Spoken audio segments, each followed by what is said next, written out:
Sama mungkin yang setuju undang-undang tadi ya tentang rumah tangga, kalau istri nggak mau dikumpuli tetap dipaksa, nanti suaminya bisa dilaporkan ke pengadilan gitu. Saya pasti mikir saya bukan masalah pengadilannya, pasti istrinya cantik. Kalau jelek kan nggak mungkin dipaksa. Ini ketularan. Jadi saya cara berpikir tuh, jadi tak pikir lucunya saja, bukan pikir serius. Ketularan ini sudah ketularan ini. Karena keburukan itu mudah nular.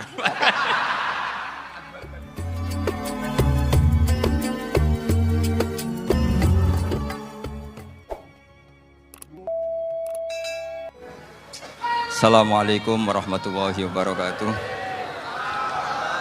Bismillahirrahmanirrahim. Allahumma sholli wa sallim ala sayyidina Muhammadin wa ala alihi washabbihi asma'in nama ba'du.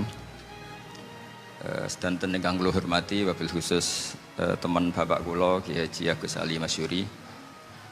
Beberapa kiai yang tanpa ngurangi rasa hormat, saya hormati semua. Ini ada beberapa Gus. Ini saya ngaji insyaallah 1/4 jam. 1/4 jam nanti yang menghisap Gus Kausar berapa Gus? 10 menit. 10 menit. Begini, sebetulnya saya membela semua umat Islam itu ahlul jannah. Karena saya ini ibarat marketing. Kalau orang Kristiani itu kan setiap orang mati sudah tenang bersama Bapak di surga. Jadi kampanye itu menarik sekali. Sementara kita sudah kiai, sudah imam masjid, sudah ulama, masih saja dikhawatirkan su'ul khotimah. Ini kalau kampanye ini tidak imbang, ini nanti saya takut kalah. Makanya saya bilang pokoknya semua orang mukmin itu ahlul jannah. Karena memang asli hadisnya seperti itu, man qala la ilaha illallah dakhalal jannah. Bahwa kemudian ada beberapa kiai yang mungkin wataknya itu pesimis, kemudian bikin sekian aturan-aturan yang sebetulnya itu cerminan dari pesimisnya, terus akan-akan masuk surga itu susahnya bukan main. Nah itu saya tidak setuju, karena tadi pasti kalah dengan kampanye sebelah yang setiap orang mati dibilang sudah tenang bersama Bapak apa? Di surga. Jadi ini penting. Terus kedua saya bilang agama ini sudah begitu baik. Masa kunci surga sudah dibocorkan, miftahul jannah la ilaha illallah. Masa sudah pegang kuncinya nggak jadi masuk surga, itu kan aneh. Ya sudah masuk saja, tapi tidak usah minta bantuan saya, masuk aja, kan sudah pegang kuncinya. Terus ketiga, kenangan terburuk saya ketika jadi kiai itu gini, saya ada beberapa guru SD datang ke saya. Ini agak-agak masalah besar. Gus, boleh enggak buka ujian nasional yang masih disegel? Semua guru bilang nggak boleh, itu kriminal kan. Ada satu guru yang bikin analogi agak kacau. Boleh saja. Wong ujian di kuburan saja dibocorkan para kiai nggak apa-apa. Itu.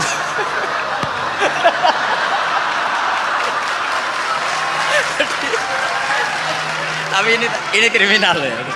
Perhatian kepada kiai, nggak boleh memukul pemateri.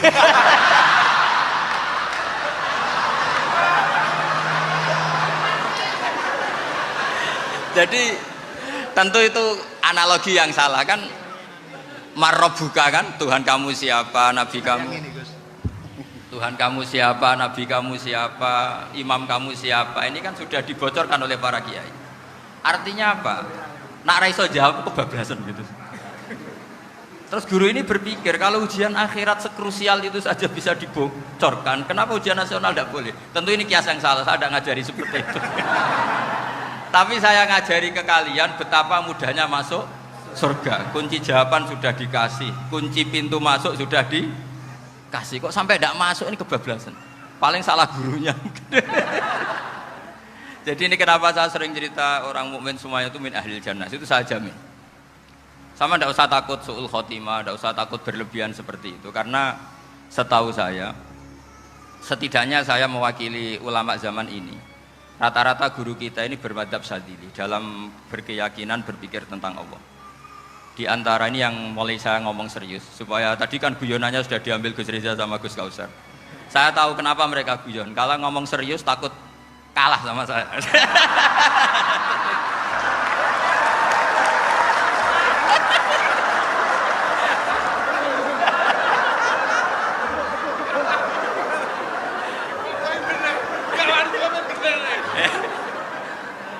Karena saya ini sudah terkenal pemikir serius, jadi artinya itu satu kepintaran mengalihkan. Ya, oh ya, sudah itu satu kecerdasan.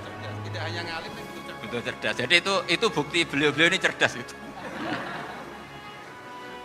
Saya berpikir begini, ini madhab Syadzili. Kita semua tentu Syadzili karena kita semua ngaji kitab hikam. Kita tahu kitab hikam itu muridnya Abdul Abbas Al-Mursi. Abdul Abbas Al-Mursi muridnya saya Abil Hasan apa? Asy-Syadzili. Saya masih ingat betul makalah itu dan saya ulang-ulang. Setiap saya ngajar di sarang saya ajarkan itu. Kilali kata Abdul Hasan Asy-Syadzili, saya pernah dapat hatif, dapat semacam ilham. Apa makna min syarril waswasil khannas? Itu kata beliau dijawab oleh hatif itu. Hatif itu nggak perlu diterjemah tadi ada karena tadi diajarin itu. Apa yang dihidupkan itu nggak perlu dijelaskan.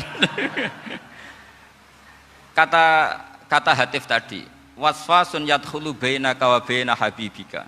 Yunsika altofahu alhasanah wa yudzakiruka af'alaka asai'ah wa yukassiru indaka dzatas shimal wa yuqallilu indaka dzatal yamin liya'dila bika an husni dzanni billah ila su'i dzanni billah. Jadi yang dikatakan waswas adalah kamu digiring untuk hanya ingat sisi-sisi kamu yang negatif, dilupakan bahwa Anda punya sisi-sisi yang positif. Misalnya seperti ini, mungkin secara fikih tadi banser-banser tegas, wah ini masalah lelaki perempuan dipisahkan gini-gini. Tapi kenapa Gus Ali bilang ya sudah gini gak apa-apa. Sebetulnya ada rukhsah itu karena ini di depan umum. Yang paling pantangan Nabi itu la yakhluwanna rajulun bimra'atin. Ini ada yang menjaminnya gitu. Malah khawatir saya di sini dipisah tapi setelah berduaan nggak bisa. Jadi toleransinya karena ini di depan umum. Itu masih ada toleransinya. La yakhluwanna rajulun bimra'atin. Begitu juga ketika kita dosa, misalnya kita dosa. Orang Islam setiap dosa itu pasti ingat salahnya, terus kemudian istighfar. Dan ketika satu kebaikan dibandingkan keburukan, itu kata semua ulama, karena sayyi'ah itu bernilai 1, kebaikan bernilai apa? 10. Itu masih surplus berapa? 9. Jadi itu cara berpikir Abdul Hasan Asy-Syadzili. Kenapa kamu harus berpikir positif tentang Tuhan? Sekali berpikir tentang negatif, itu bahaya betul. Misalnya begini, kamu berpikir tak rewangi jadi kiai, sujud, rukuk, ternyata aku tetap mlebu neraka. Gunane apa? Itu menurut saya kan nggak punya akal. Sujud itu satu kelaziman menghamba kepada Allah. Normalnya seorang hamba itu ya sujud. Kemudian gara-gara kamu ingin masuk surga, terus logika kamu dibalik. Gunanya apa saya sujud? Ternyata saya masuk neraka. Itu pertanyaan yang benar-benar bodoh dan itu menjadikan Allah benci. Logikanya dibalik begini. Ini saya ngomong serius karena ini bentuk kemenangan saya ini bentuk kemenangan saya. Saya berkali-kali ngomong di kota pelajar di Jogja karena banyak pengujinya juga. Bukan sekedar pendamping tapi penguji. Banyak yang profesor, bukan sekedar dokter, banyak yang profesor. Jadi biar ini dok. Begini. Saya pernah ditanya sama seorang dosen, Gus, saya ini ngaji hadis banyak, tapi ada yang saya tidak paham, yaitu mangqala la ilaha illallah dakhalal jannah, ada kalimat wa in zana wa in saraka. Meskipun pernah zina, pernah maling. Ini kan seakan-akan mentoleransi perzinaan dan pemalingan.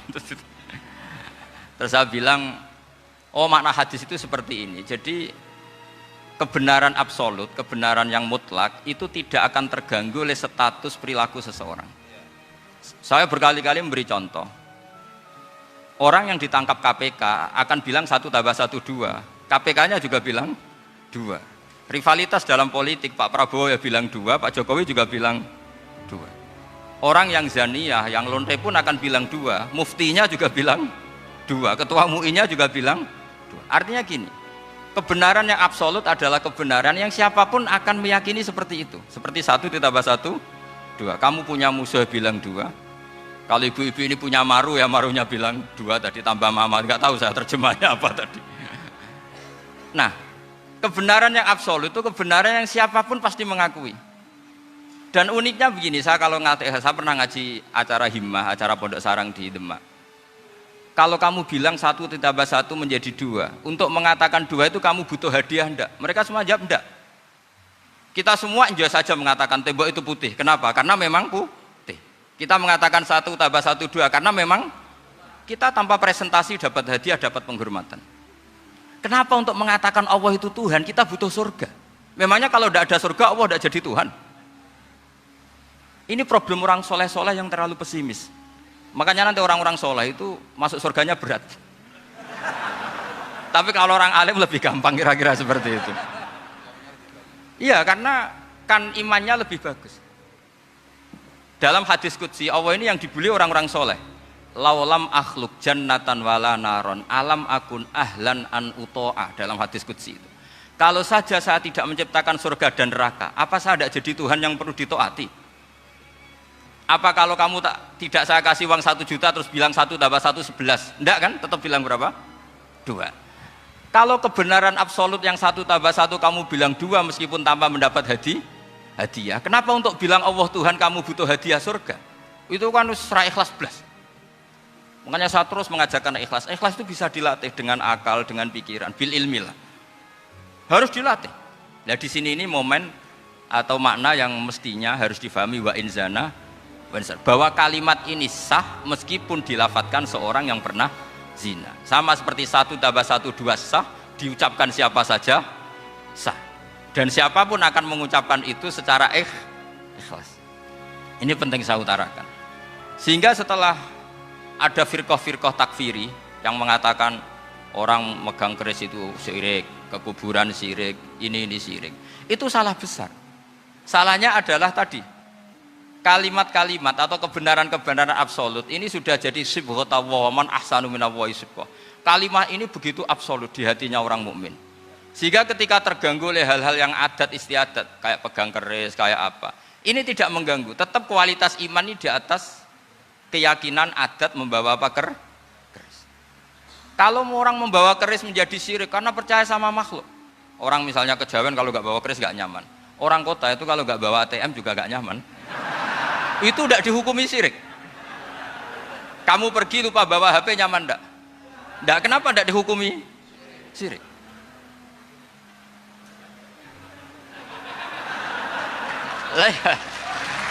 Jadi ini logika-logika. Jadi makanya ini Gus Reza boleh ngeritik saya itu berkali-kali bilang saya termasuk ulama yang mau bikin gerakan cangkem elek. Karena nanti kalau saya nisbatkan ke Rasulullah itu tidak pantas, karena Nabi ahsanan nasi khalqau wa khuluqa. Tapi saya siap jadi bempernya Rasulullah Shallallahu Alaihi Wasallam. Pernah ada diskusi di Jakarta, ini kisah nyata. Apa dalilnya setelah sholat salaman? Mana hadisnya? Itu dijawab hadisnya tentu kita kesulitan. Kalaupun ada hadisnya dhaif semua yang masalah musafahat. Akhirnya mau tidak mau dijawab pakai cangkem elek. Boleh enggak kamu setelah salam nyalain HP yang off? Boleh. Boleh enggak ke kamar mandi? Boleh. Oh berarti kencing boleh, nyalain HP boleh, yang enggak boleh itu ingat Allah.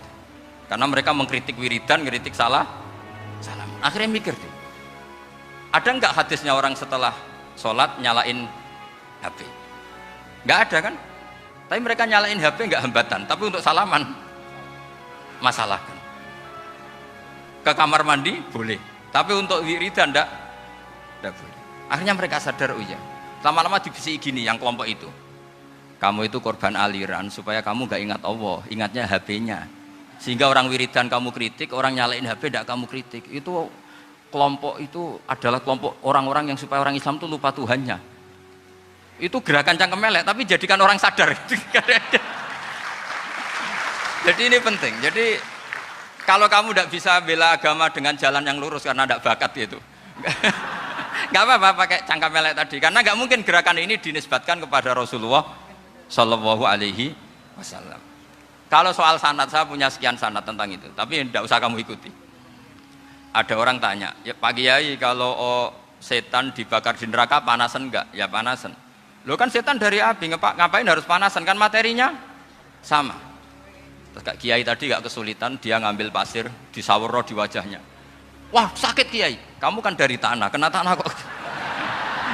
Jadi itu ada sekian, artinya gini ya, kalau kesulitan jawab pakai baik-baik ya sudah pakai cangkem elek itu aja karena.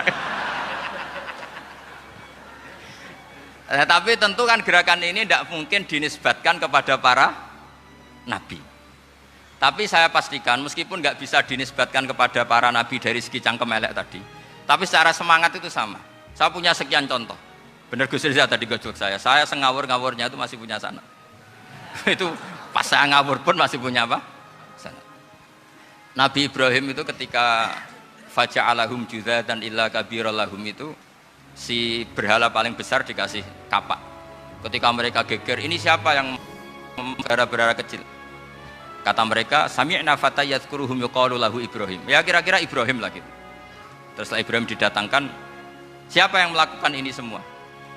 Ini jawaban Nabi Ibrahim, bal fa'alahu kabiruhum hada. Ya tanya yang bawa pedal, saya kan tidak bawa. Terus kata orang-orang, otak kamu itu di mana? Masa berhala disuruh nanya, kan nggak bisa ngomong. Ibrahim kembalikan, uffil lakum walima ta'buduna min dunillah. Lalu otak kamu di mana? Sudah tahu tidak bisa ngomong kok disembah gitu. Itu ada kata uffin. Uffin itu kalau diterjemah kira-kira ya agak-agak jancuk gitu. Kira-kira seperti itu. Ya kira-kira seperti itu. Jadi Sekarang dalilnya jancuk apa Gus? Bahkan dulu kan biasa kalau misalnya saya kira sudah itu. Gimana? Jancuk itu dari su, tinggalkanlah suan perkara sing elek. Krono ilate wong Surabaya kakean rawon, akhirnya ngomongnya jancuk.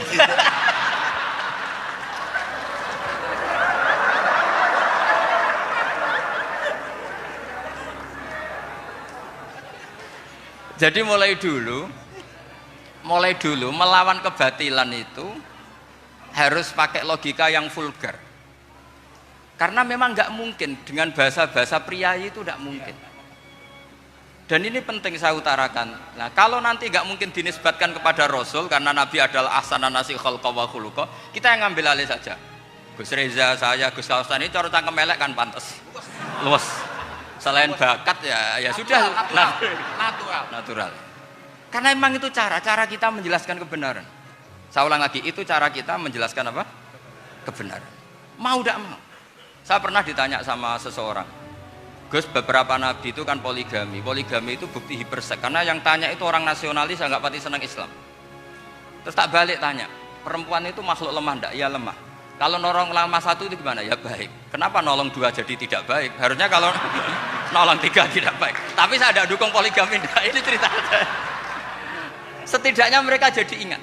Saya itu pernah ditanya agak-agak orang ateis.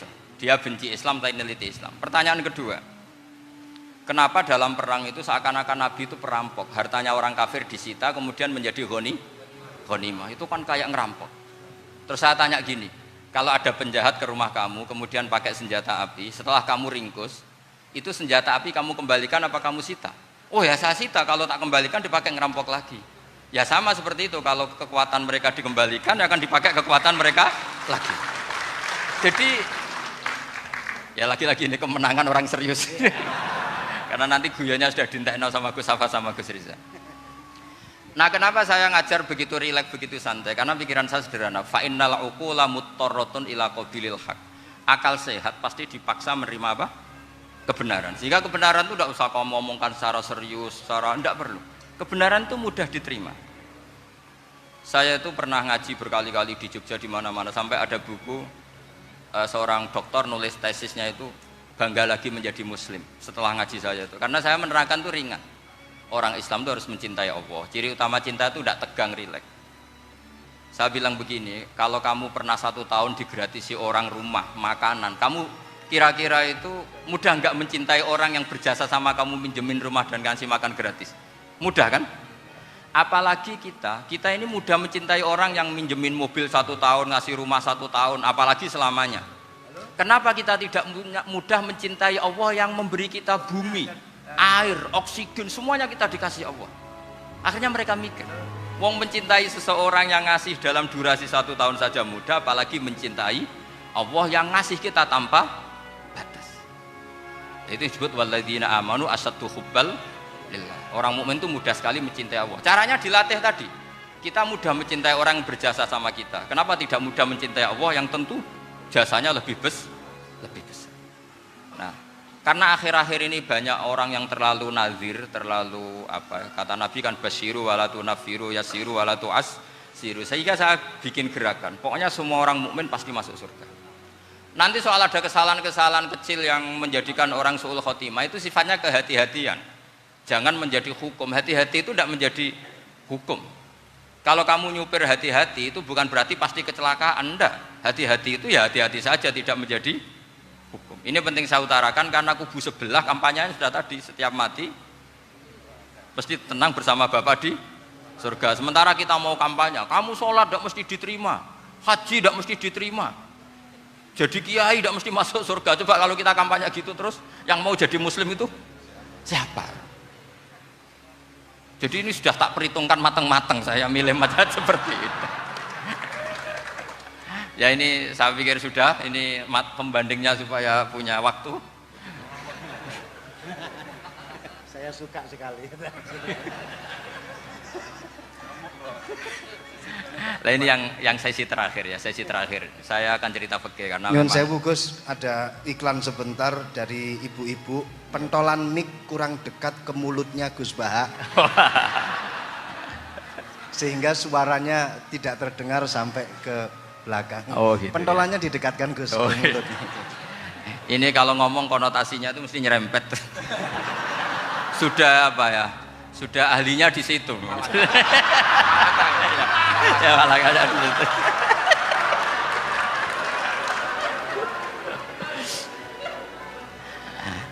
Dalam sesi terakhir saya cerita pentingnya pembanding. Imam Rafi'i itu yang ngarang kitab Muharrar. Kitab Muharrar ini adalah ringkasan dari kitab Al-Wasit. Al-Wasit itu karangannya Imam Ghazali. Al-Wasit sendiri ini khas ngaji NU karena NU maknanya Nahdlatul Ulama, gerakan para ulama. Jadi kalau nggak ngerti alim-alim seperti itu ya ada NU. Sebenarnya sampai itu pasnya Nahdlatul Ummah, gerakan umat. Tapi kan sudah jadi partai politik Nahdlatul Ummah. Karena yang katakan NU itu Nahdlatul Ulama, gerakannya para ulama. Imam Rafi'i itu berpendapat sujud itu cukup pakai batuk, pakai jidat. Itu dalam kitab Muharrar. Wal asoh anna sujud yasihu mau cukup biwat iljabah. Ketika Imam Nawawi mentasih kitab Muharrar namanya Minhajut Thalibin, itu mengkritik Imam Rafi'i. Kata beliau sujud itu untuk sah harus melibatkan 7 anggota karena berdasar hadis umirtu an asjuda ala sapati a'zumin, yaitu al jabhah wal yaden warubaten wal kodamen, yaitu jabhah 2 tangan, 2 lutut dan 2 kodamen. Akhirnya saya ngecek di kitab asli, Imam Rafi'i termasuk Ashabut Tarjih dan Imam Nawawi. 2 orang ini khilaf. Kan nggak mungkin kita sebagai mushahihnya karena yang khilaf ini 2 ulama besar, satu Imam Rafi'i, satu Imam siapa? Nawawi. Kita tidak bisa hanya ngikuti Fathul Mu'in yang mengatakan idzakhtalafan Nawawi war Rafi'u kudiman Nawawi, tidak bisa karena Imam Nawawi ini sering nginduk sama kitabnya Imam Rafi'i karena senior Imam Rafi'i. Setelah saya cek di kitab kitab asli Mamba ya, satu sumbernya semua mazhab apa? Syafi'i. Ternyata Imam Syafi'i nak ngedikan hanya begini. Wa uhibbu, saya suka setiap orang Islam sujud itu melibatkan 7 anggota karena itu aman, pasti sah. Tapi wayah tamilu kata beliau, tapi mungkin saja sujud hanya watul jabah itu sah. Kenapa kata Imam Syafi'i? Liqaulihi sallallahu alaihi wasallam atau li du'aihi apa sallallahu alaihi wasallam fi sujud sajadalaka wajhi wa sam'i wa basori. Nabi ketika sujud itu hanya berdoa, ya Allah sujud kepada engkau wajhi wa sam'i wa basori. Nabi tidak menyebut wayadi warubati wa qadami. Sehingga saya berkali-kali bener kata Gus, saya ini pembela umat. Sing sujudnya 7 anggota ya tak lem, pantas dadi Rais Suryah. Itu. Yang sujudnya bathuk tok ya tetap sah ngikuti mazhabnya Imam Rafi'i. Meskipun itu tidak saya anjurkan. Tentu tidak saya anjurkan. Alasannya Imam Syafi'i tadi, Rasulullah pernah berdoa dengan kata-kata sajadalaka wajhi, bukan diteruskan wayadi warubati wakoda. Sehingga fal khilaf huna bakin ala khiddati kalau dalam bahasa fikih. Khilaf biar tetap sesuai aturan khilaf masing-masing. Enggak perlu kamu menggugurkan pendapat Rafi'i yang mengesahkan sujud hanya pakai jabah. Ini penting karena tadi seperti saya katakan, yang sujud anggota pitu ya masuk swarga mergo pintere, sing nganggo bathuk tok yang mlebu swarga mergo gobloke tadi, karena aksaru ahlil jannah al-bul. Nah, ini madzhab saya. Jadi saya itu ingin umat Islam itu baik-baik saja. Ya. Karena Karena tidak mungkin, nah kita tidak bela Islam di zaman akhir tidak mungkin, karena di kubu sebelah kampanyenya sudah seperti itu. Kalau kita ngomong ikhtiyat, kiai ra mesti mlebu swarga, sing salat ngethuk ra mesti husnul khotimah, wah akan jadi repot. Saya ini pengagum teori ikhlas, dilatih bil ilmi, saya ulang lagi, dilatih bil ilmi.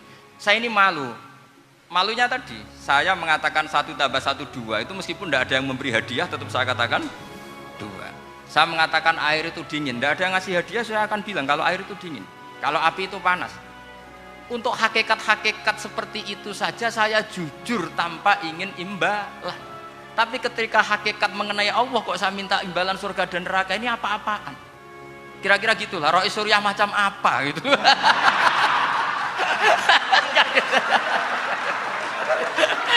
Ya saya kira demikian. Assalamualaikum warahmatullahi wabarakatuh. Waalaikumsalam warahmatullahi wabarakatuh. Alhamdulillah. Baru kali ini ada seminar yang dikritik terus sama pemateri itu pendampingnya. Mestinya pembandingnya. Tapi luar biasa para milenial semuanya, Masya Allah, terlihat wajah-wajah surga di majelis ini.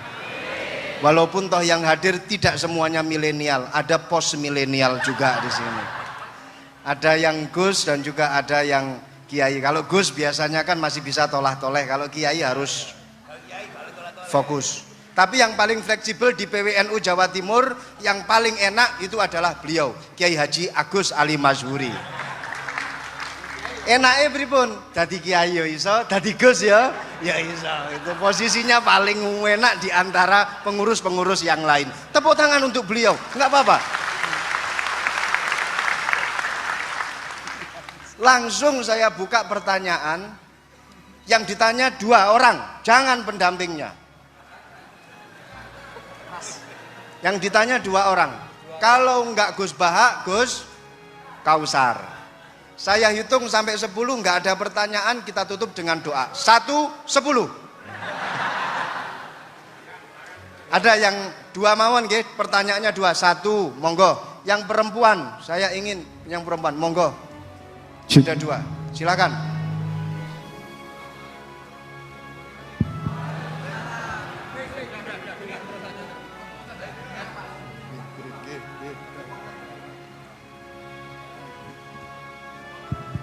Bismillahirrahmanirrahim. Assalamualaikum warahmatullahi wabarakatuh.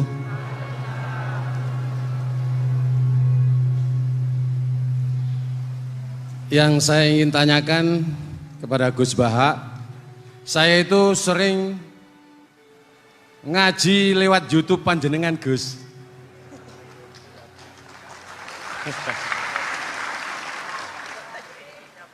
Insya Allah ilmu saya tambah walaupun tidak banyak. Yang saya tanyakan, nopo ilmu kula niki barokah? Yang pertama, karena saya ngaji lewat YouTube panjenengan, saya tidak izin. Untuk itu hari ini saya izin panjenengan, mudah-mudahan ilmu ingkang saya dapat dari panjenengan niku saged barokah niku Gus. Terima kasih. Wassalamualaikum warahmatullahi wabarakatuh. Waalaikumsalam warahmatullahi wabarakatuh. Langsung mawon Gus nggih, yang satunya dulu. Siapa aja? Oh gitu. Monggo Gus. Itu tetap barokah, dan kebaikan itu mah nggak perlu minta izin. Kalau kebaikan minta izin jadi repot.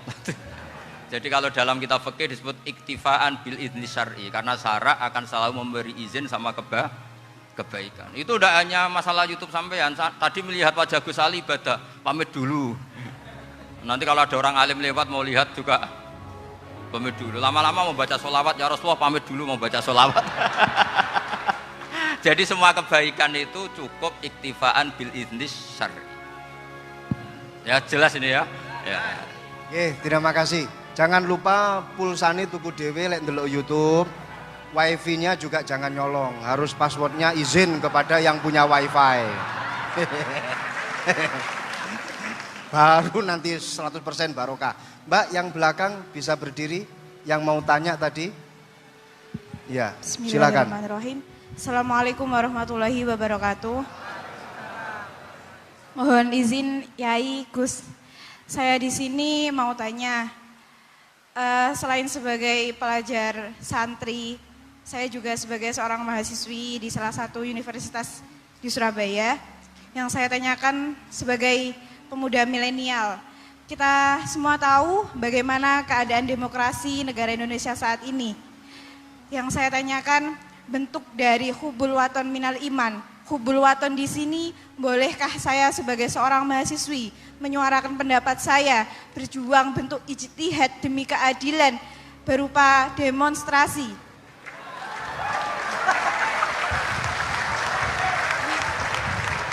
Ngapunten. Yang saya tanyakan di sini, bagaimana menurut Gus, apakah saya melakukan demonstrasi ini sudah baik atau sangat baik atau mungkin perlu dikaji kembali? Terima kasih. Wassalamualaikum warahmatullahi wabarakatuh. Hubungan antara demonstrasi dan hubbul wadon minal iman.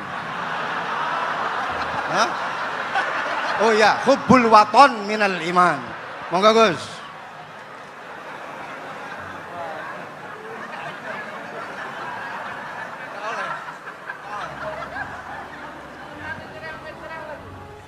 Ini benar-benar ahli loh. Begini kan, demonstrasi itu kan makna pokoknya itu kan apa? Memperlihatkan. Makanya demonstrasi kekuatan maknanya ya show ya, memperlihatkan satu apa? Kekuatan. Sehingga kalau dalam Islam itu ya fleksibel, asal itu tidak merugikan orang lain, tidak anarkis, tidak mandorot bagi kelompok lain tentu boleh. Bahkan kalau tidak apa? Menyuarakan suara kita tentu dengan cara-cara yang tetap islami ya, itu malah kita disalahkan karena berarti tidak ikut bertanggung jawab terhadap proses bernegara, tapi tentu disuarakan secara konstitusional dan secara baik.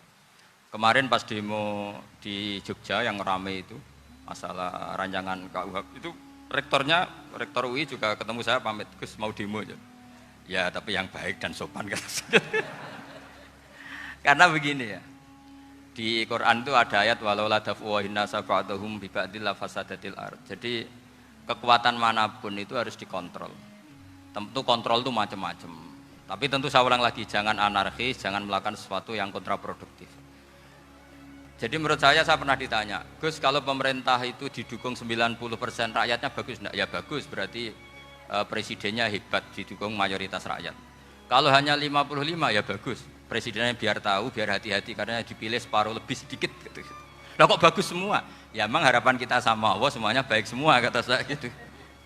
Jadi susahnya apa sih kita melihat sesuatu itu, asal agama ini kan gampang, asal tidak maksiat itu baik. Asal gak maksiat itu baik. Makhuyira Rasulullah bina amroini lakhtaro aisarohuma malam yakun isman. Jadi demo itu bukan, nah kalau demo yang diharamkan sebagian fatwanya ulama tentu yang maknanya yang anarkis. Kalau yang dihalalkan tentu maknanya yang tertib. Itu biasa dalam hukum fikih. Rasulullah ngendikan A, mahmalnya seperti ini. Rasulullah ngendikan B, mahmalnya seperti ini. Karena kadang ngendikanin Nabi cara zahir itu berlawanan. Misalnya Nabi ditanya, amal paling baik apa ya Rasulullah? Nyaur utang gitu. Karena biasa yang ngemplang mungkin yang tanya itu tukang. Tapi kadang Nabi jawab birrul walidain. Kadang jawab as-sholat li awwali waktiha. Karena penanyanya ini beda. Gimana? Takut nggak tahu sholat. Ya, takut nggak tahu sholat kata beliau. Kan gitu. Jadi ini penting saya utarakan karena zaman Nabi itu ya biasa Nabi misalnya ngendikan sesuatu itu. Terus ada juga sahabat yang memperlihatkan pendapatnya, tapi tidak niat bantah. Masyhur itu dalam tarikh. Saya beri contoh yang masyhur itu. Nabi pernah sholat duhur itu 2 rakaat. Sebagian riwayat mengatakan asar, tapi yang lebih kuat itu duhur. Setelah 2 rakaat Nabi sholat, itu akabiru sahabat papan atas itu tidak ada yang ngendikan karena mereka sopan semua, tahu etikal. Setelah Nabi pulang sudah dekat pintu, ada sahabat yang berdiri. Ya Rasulullah, aku siroti sholatu amnasita. Ini sholat model kosor, apa engkau lupa? Tapi sahabat yang nggak tanya, ini niatnya malah lebih agak-agak buruk. Baguslah kalau sholat terbaru 2, berarti besok ya 2. Karena pakai teori nasah mansuh, berarti hukum itu pakai yang terbaru. Jadi gayanya tidak tanya tapi lebih sama. Mungkin yang setuju undang-undang tadi ya tentang rumah tangga, kalau istri nggak mau dikumpuli tetap dipaksa, nanti suaminya bisa dilaporkan ke pengadilan gitu. Saya pasti mikir saya bukan masalah pengadilannya, pasti istrinya cantik. Kalau jelek kan nggak mungkin dipaksa. Ini ketularan ya. Jadi saya cara berpikir tuh, jadi tak pikir lucunya saja, bukan pikir seriusnya. Ketularan ya, sudah ketularan ya. Karena keburukan itu mudah nular. Akhirnya Nabi kembali lagi, enggak, kullu dzalika lam yakun, semua itu enggak terjadi. Tapi Nabi sebagai orang yang sangat, ya sebenarnya enggak boleh dibahasakan sangat demokratis, sangat bijak. Nabi kembali lagi ke mimbar terus tanya, ahakun maqalahu dzulyaten, apa betul yang dikatakan dzulyaten tadi? Kata sahabat semua, betul ya Rasulullah, tadi engkau sholat hanya 2 rakaat. Nabi kemudian takbir lagi, meneruskan 2 rakaat terus salam. Artinya kalau demonstrasi itu dengan makna mengutarakan pendapat dengan cara yang dijamin konstitusi, ya itu kan normal-normal saja, nggak ada masalah. Saya pernah derekno bapak, itu ada pertanyaan yang benar-benar mengusik saya. Ada orang miskin datang ke bapak, Pak Yai, jadi wong melarat itu ra enak. Sajane ya wis suwe dadi wong melarat ra enak. Itu pas Ramadan. Kenapa kata bapak? Bapak saya itu teman akrabnya Gus Ali, itu senengannya ya guyon, mau meninggal aja masih guyon. Bapak itu guyon terus. Kenapa aja? Sudah puasa nggak makan, buruh orang, macul itu kan berat. Mau istirahat nggak boleh karena buruh orang. Enak jadi wong sugih puasa diam di rumah gini-gini terus. Terus kata bapak saya gini, enak wong melarat. Jadi wong sugih nak puasa berat. Kok sakit ya? Esok mangan pecel, awan rawon. Enggak sore sidik sate. Jadi yang harus ditinggalkan itu banyak. Nak sampean kan biasa meninggalkan itu semua. Semenjak itu dia, oh iya, nak ngono podo-podo abot. Jadi hasutnya pada orang kaya terus nggak ada. Nah ini pentingnya ilmu. Jadi pentingnya pendamping tadi itu. Setelah diberi jelasan, oh maturun ternyata podo-podo abot gitu. Dia nggak tahu susahnya jadi orang kaya. Ya sama seperti tadi. Yai saya puasa. Kerja gini-gini bojo sitok elek terus dari yang bojone 4 cantik semua abot aku. Karena harus ninggalkan 4 yang cantik tadi yang bisa menghidupkan tadi itu. Itu kan juga demonstrasi, artinya mengutarakan apa yang, jadi itu saya pikir seperti itu. Ya ini mohon ya gitu aja ya. Assalamualaikum warahmatullahi wabarakatuh. Waalaikumsalam warahmatullahi wabarakatuh. Tepuk tangan untuk beliau. Kita doakan semoga beliau sehat walafiat, panjang umur,